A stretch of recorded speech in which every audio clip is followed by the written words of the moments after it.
I'm coming in hot. Coming in hot.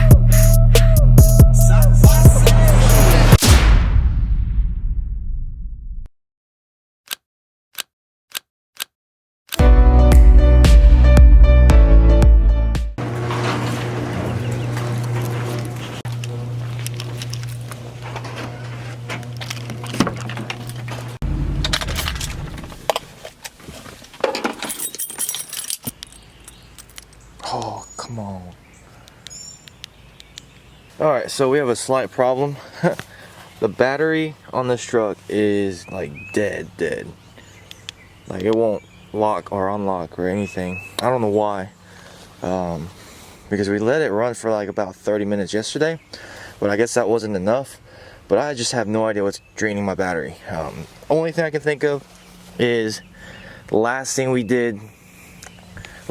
ever did was install the train horns, and we tapped into that accessory slot over there. That shouldn't do it, but I mean, you never know. That could be one of the issues. I have no idea. So I do want to get this all figured out before I go to Atlanta Truck Show, just because I don't want my truck being dead after the show. But definitely need to get that figured out before Daytona as well. Let's go ahead and drive this to the whatchamacallit, alignment place. Yeah, got no mirrors, so it's a little sketch. So I was hoping to drive with the windows down, but I don't have, you know, anything here to control that. And I guess I could plug it back up real quick and roll the windows down. Got the windows rolled down, so I feel a little bit better about that. So let's go ahead and head over to the alignment shop. Just got done with the alignment. Everything's pretty good. Let me see if I need to stop by Montoya's shop. It's so weird not having mirrors, but the mirrors are done. I will be picking them up later today, so we should be good to go. But wow, so far truck ride's great. That pitman and idler arm kit made a huge difference. I mean, steering wheel is firm as ever. Just ready to get my mirrors on so I can drive like a normal person.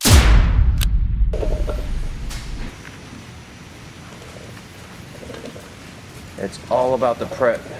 All about the prep. I wish I had my little brush with me. I'd get this thing on these layers. Looks a little short there, bud. This piece is for the other back door. Oh, joke's on me. Nope, joke's on me. Let's rock.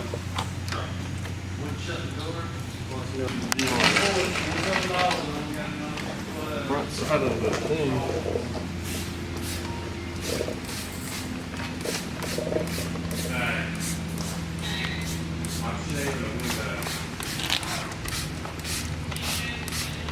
I'm shaving a window, he says. He said, what time are we getting out of here? It's 7 o'clock. I don't even know what time it is. Like, jeez.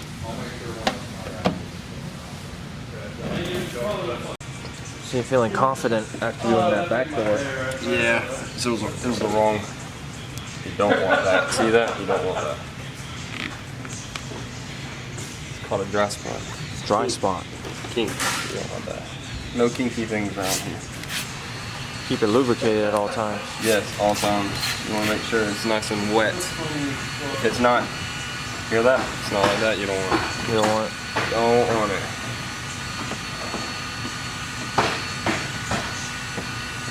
We're just gonna bump it right there for right now. Alright. That way we can cut it in a minute.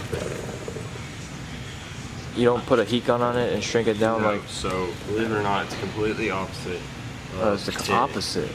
Yeah, tint is way different. It's you obviously, like you said, you shrink it. PPF during the wintertime we don't do it as much. On certain bumpers we do in the summertime, but haven't had to play with anything just yet with doing this ceramic coated door stuff. Steaming it. Steam it. Yeah, so steaming it releases a little bit of pressure. It kind of. I don't know, you're doing pretty good though.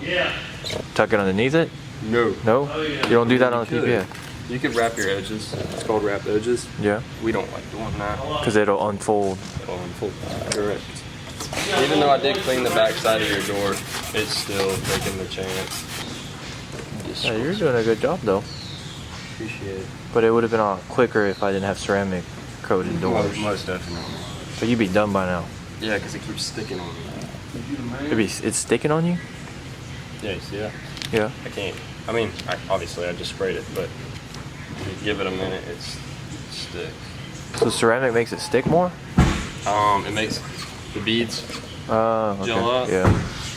So it's not letting it spread, letting my solution spread everywhere, my gel. Ah. I had to pick it up, had a lot of weird tension in it. So the weird tension was it was stretched this way, which I did that. See, that's weird tension right there. So I'm gonna pick it up, squeegee it out. Nice. So I was going weird separate ways. To play with the AT4 up there, Yeah. I shouldn't have done that. My mistake. My fault. And just like that, you're done with the second door. Yeah. Look at you.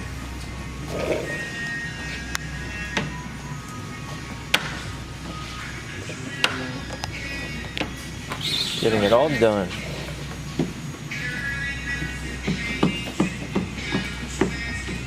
Do we still have to do this piece? Yep. Alright. Alright, quick update. So, these TIS wheels are already sold to Ravi.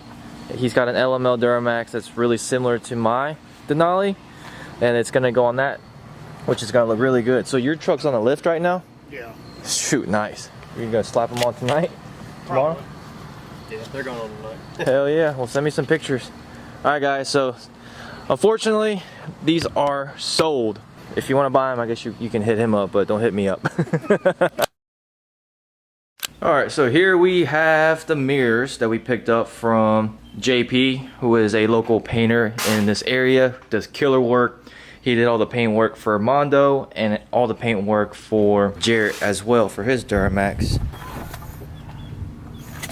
Mondo's cab lights, Mondo's Recon cab lights, painted by JP.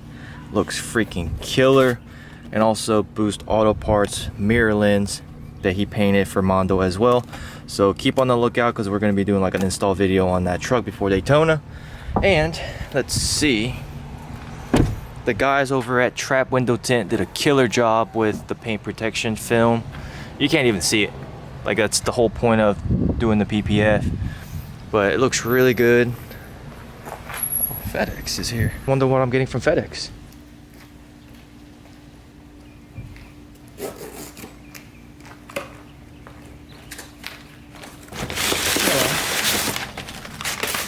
Open it up. Oh, this is for Donnie. Yeah, this is for Donnie because we're doing Donnie's water pump. So he got a crankshaft tool for. But yeah, the guys over at Trapp did an amazing job with the PPF. Got all of this done right here to protect the hood, and then a little bit that goes here. This is the mini kit. I think the full kit goes like all the way here and that protects the whole hood. And the guys actually did they do this piece? Yeah, they did this piece too. That's how you know they did a good job when I can't even really tell. They did that, and this part came with the truck. We're gonna have to let that cure, and then we're gonna put the decals on the side. And I still have to contact McGoy's and get the right U-bolts, and then so that way we can put the traction bars on. But before we take the truck anywhere, what we're gonna do is we are going to wash it. We're gonna do a quick wash. It's not gonna be a full detail just because it's actually going to rain here in the next couple of hours, but I just need to get all that dust and pollen off the truck, and then we'll do a full detail before we head out for the show on Saturday.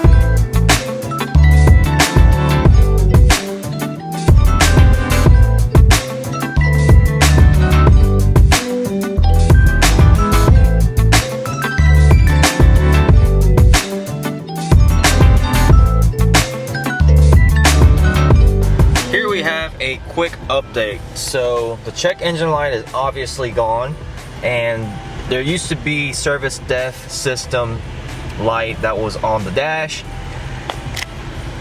and it really threw me off because really all I did was remove the mirrors, and then next thing I know I cranked the truck up after we get it lifted and there's service def light, and I I automatically assumed it was related to tuning issue because, I mean, why else would I have def message? Because that was already taken care of with the tuning files. But actually somebody commented saying that it was related to the mirrors due to the ambient sensor, which I was like, okay, that could make sense. I guess I'll find out whenever I plug up the mirrors. Sure enough, plugged up the mirrors last night and no check engine light. And well, the check engine light was still there. I had to clear it with the CTS3. There is no service def. So if you guys ever run into that issue, like if your truck is deleted and let's say you take your mirrors off for whatever reason and you needed to get it painted, or you're getting custom ones and if you have service def light, it is related to the mirrors, and I can confirm that. So huge shout out to whoever you are that commented on the video. Thanks for that knowledge. Now here comes the ultimate question, probably two questions. Well, how does it ride? Two, how are the 38s compared to 37s? So in terms of the ride quality, this is exactly why you go with McGaughy's. The ride quality is top notch, way better than stock. It is so smooth and it absorbs all the bumps really well. Honestly, I really love these 38-inch tires. This is probably the most tire I've had in a while, meaning this is 38 on 24s. That's a good bit of sidewall, and in my opinion, it rides so good and smooth. My only complaint about these tires is around 45 to 50. They are a little bit on the bouncier side, and Mark actually confirmed that with me. That's how his truck was a little bit too, which I'm not complaining because that's how my Cooper tires were. As long as I'm not in that spot where it's bouncy, I'm okay. It's a smooth ride, and overall I'm very impressed. Really like the look of the tire. The truck is really smooth. It's not squeaky at all. This is probably one of the best riding lifted trucks I've been in a while. Even comparing this McGaughy's lift kit to my LML and my LOY that I have now has BDS lift, this truck rides way better than the BDS. The fact that I've upgraded the idler and pitman arm with kryptonites and the tire rods with kryptonites, that made a huge difference in the steering. It did have slight play before, wasn't bad, mind you, because it was a brand new truck, but now the truck is super firm, and this is exactly how I want if I'm running bigger lift, wheels, and tire setup. Overall, very satisfied with it. I would recommend this setup like 100% to anybody who is looking at getting a 9-inch lift. And if you're lifting your truck, I'm telling you, just go ahead and spend the extra money and upgrade your tie rods to kryptonite. And also, while you're there, I would say just go ahead and do your idle and pitman arm too.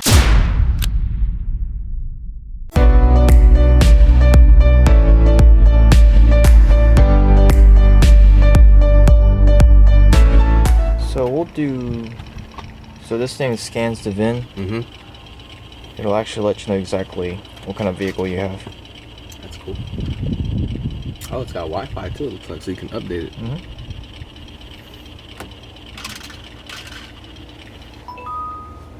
Damn, it took forever. Alright. All it knows is that it's a GM. Right.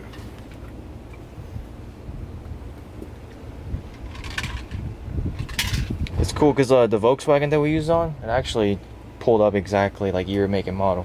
That's crazy.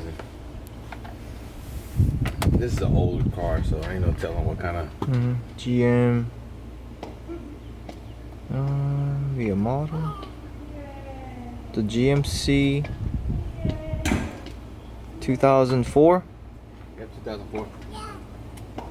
This is a Top Kick WT 5500. No, it should say like C4500. So we just clear the codes and then crank the truck up. So the check engine light disappeared, and once we cranked the truck up, it was doing exactly what it was doing to my LOI and what it was doing before he got the Ficum rebuilt. And these are the codes that we have now, which are pretty much exactly what he had before.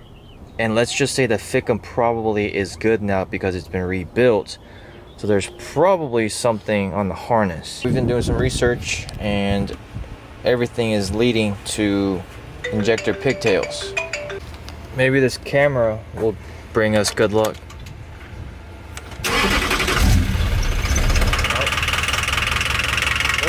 So according to the scanner, let's see. 5 is easier to get to from in here. Oh, 5 is easier to get? Okay, that's good. If I can take this out.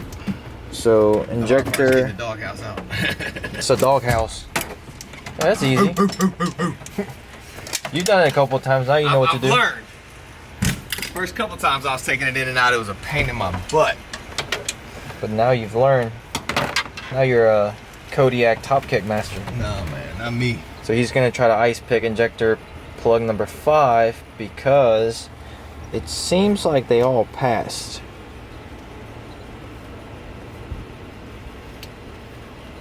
Obviously the mass airflow sensor is going to be there because we removed the intake box. And then it's saying that injector number 2 failed too. I wonder why. Alright, that right there is polished aluminum from Prismatics. So the reason why we sprayed that is because it's red and we want to make it neon yellow like this. And we didn't think neon yellow would show on top of red because red is such a dominant color. So we were trying to neutralize it by spraying either black or gray, silver, and we decided to go with the polished aluminum. And now it looks like this. That's already been sprayed, baked, and now it's waiting to kind of cool down. And then on top of this, we'll be spraying the neon yellow. Oh, yes, sir. Shoot, you can spray that thick if you need to. You spray it too thick, it'll run. Oh, okay.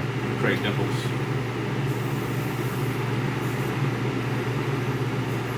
I was gonna say, make it as thick as Mondo's truck. Ain't no possible way. Them 16 wides on 2-inch wheel spacers.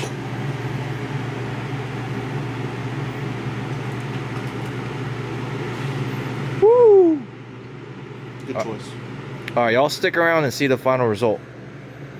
It's gonna be like 10 more minutes. Going live on TikTok. Sick. So 10 minutes. You can come back in 10 minutes if you want. Here we have the tow hooks all powder coated. This one is still cooling down. It's been cooling down for about 30 minutes now. This one's still hot. Yeah, it's probably 180 degrees. Jeez. Turned out really good. We weren't sure if it was going to be the same color as... Darkened up. Yeah, it darkened up a lot. When we freshly took it out of the oven, when it was 400 degrees, it was yellow. Now it darkened up a little bit to like neon yellowish. Oh, nice. Dude, that touched up that spot good. Mm-hmm. Nice. Heck yeah. Now we just gotta wait for the U-bolts to come in, and then we can install that and the traction bars and the tow hooks. We'll be doing that tomorrow, so keep on the lookout for the next upload. But we are catching up on all the wheel lights. Just rolled about 26 rings, which is enough for 24 rings, which is enough for 6 sets. So they're gonna be sold out quick though, so if you guys want some, check out the link in the bio. Head over to jwmotorsportsco.com and buy one now, but I have a feeling it's gonna be sold out by the time you get it, so you just have to be like on your toes and get them as soon as we have them in stock. Like, comment, and subscribe.